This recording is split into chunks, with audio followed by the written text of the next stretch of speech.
this, all the negativity of the media and whatever it was, everybody saying, shut it down, this, that, whatever it is, right? Everything we put up to make it happen. And I will tell you that only in the last several months did I realize that not only was it worth it, but there was a particular reason why Hashem allowed us to build the center. He gave us the center for nothing other than to bring the Jewish community together, to have Sheva Bracha inside the Angry Birds.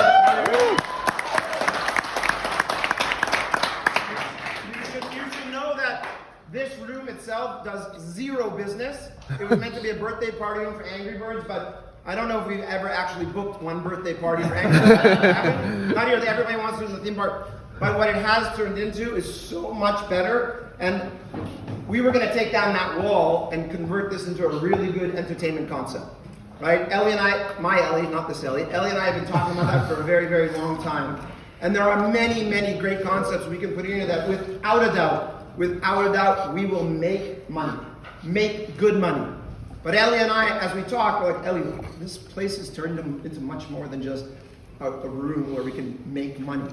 This is, like, there's a reason why Hashem wants this room to be the way it is. It's the only birthday party room that we have that doesn't get used for birthday parties, but it gets used for Sheva Brachot, I think, more than any other place we have. Any other place.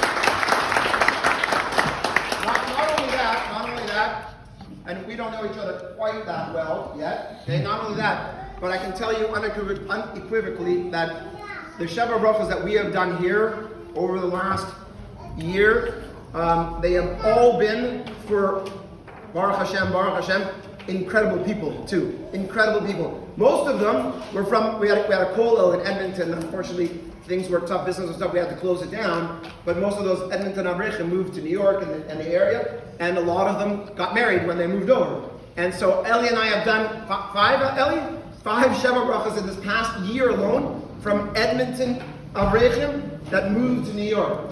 And so the thing that makes me so happy, regardless of how much it costs, regardless of how difficult it is, regardless of everything that we go through, when I see a group like this, and Chatan and Kala here like this, it not only warms my heart. I'll go home tonight, I'll tell my wife an experience. I said, Hashmarina, remember I told you this was going to take us 2 years and everything was going to be great, and now it's been 11 years and it's been absolutely impossible. I was at the nicest Sheva Bracha today. It warmed my heart.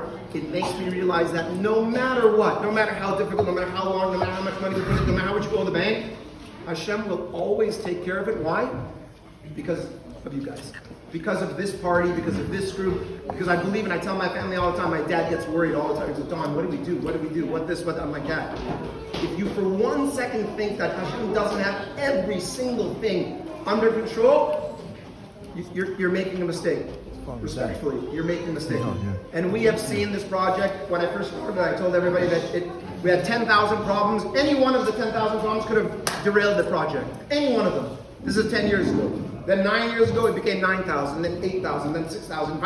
And 3 weeks ago, or 4 weeks ago, there was 2. And now we're down to 1. And I believe without a doubt the reason that the family and this center so far has been successful, and it's getting busier and busier, Baruch Hashem, and it's getting better and better, is because we have embraced the community, and we've done everything we could possibly do to make this a place that anybody can come. Anybody can come. And I'll tell you a funny story.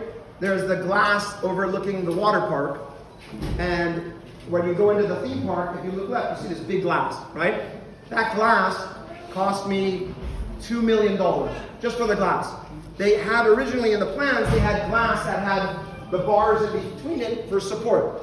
So you were looking at this beautiful water park and it had these big black mullions, I think they're called. I'm like, guys, that's not what I want. I want people to stand here and look into the water park and be like, want to have to go. I want it to be a clear glass. So it's a clear glass, and the support structures are also glass. $2 million. My brother Sid and I were walking before the mall, maybe it was right after the mall opened. We're walking to the theme park, and Sid looks at me and says, Don, look at this.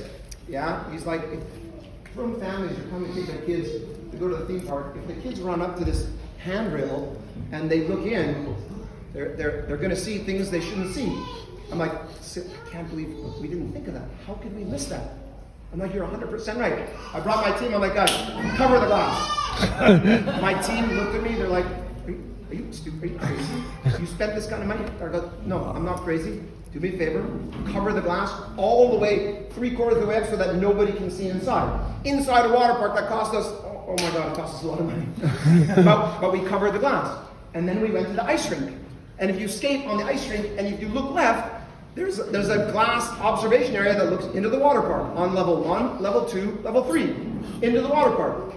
So I look at Sid, I'm like, Sid, how did we miss this too? Cover the glass. We cover the glass on level 1, level 2, and on level 3, this is the craziest thing, shows you how crazy I am. We put the kosher food court, which opens in like a week and a half or 2 weeks, on the 3rd floor, and all of the seating is against the glass. Don't ask me how I made that mistake, but I don't ever profess to be smart at anything. I am actually proof that Hashem runs the world, because there's no way that I would be standing here otherwise. So I bring my team on, guys, cover this glass as well. All the seats, and my guys, I'm like, guys, you're going to have young kids, boys, girls, and as soon as they get the food, they're going to stand like glued to things. There's no way that we could ever let that happen. There's no way. We owe Hashem the biggest debt of gratitude. The last thing we want to do is and so for us, the most important thing became very quickly, what is it that Hashem would want us to do? What is it that Hashem would want us to do? And I will tell you without a doubt, Hashem is smiling at me and at you and my family because we took this room that was supposed to be birthday parties, or we could make a lot of money from this room, but we're not going to touch it. We're not going to touch it. It's going to be a room. If it had one Sheva Bracha a year, it would stay as a Sheva Bracha room. And right now we're building more rooms and bigger spaces because we get a lot of requests. We do from weddings, this, that. We're building a kosher kitchen, everything. But my point is, you should know Hashem puts a person in a particular situation for a particular reason. And I tell my children, I'm like kids, I tell my children all the time, look, if Hashem puts you someplace, He puts you there because He wants you to do it. He wants you to make it. You have money. What do you do with money? If you take Hashem's money that you don't know and you're borrowing it, and you spend it on crazy things, I'm like, okay, why do I need it? He'll give it to somebody else. So we make sure that no matter what, Baruch Hashem that we don't want Hashem to say that Chas Hashem, we spent any money in the wrong way. And Eli Stamler, you should know,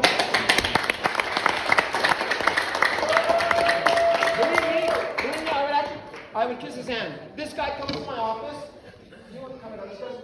All right, so he's talking about you. Okay, I'm talking about him for 1 minute. This guy is, look at this. It's incredible. He brings boys 15, 20, 30 to the mall all the time.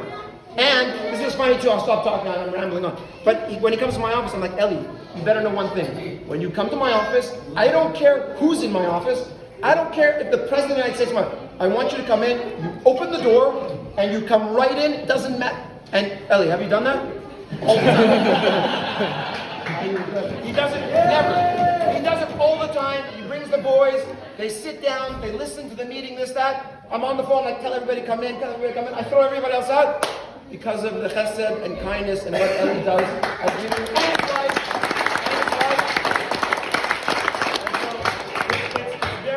An honor and a pleasure. I was not planning on coming here at all. I was not planning on speaking at all. But for these guys, I would do anything. My blessing, my wish.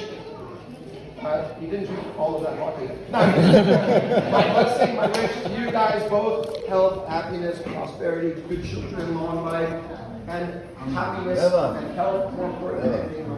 And that brings us to always know how to decipher between what Hashem wants and what Hashem prefers you not do. Sometimes it takes a little posh to get there. It takes a little bit to understand. But when you get there and you understand, you have to make it work right then. You cannot sit back and that's the most important thing. Hopefully you guys believe. And you have blessed, my father would tell you, you have blessed this room. You have blessed them all. As highly unlikely as it was that the mall were ever succeed, because we're holding here, because you came here, because you guys are here, this room is 100% blessed. And it will always, Hashem will never take that away from us.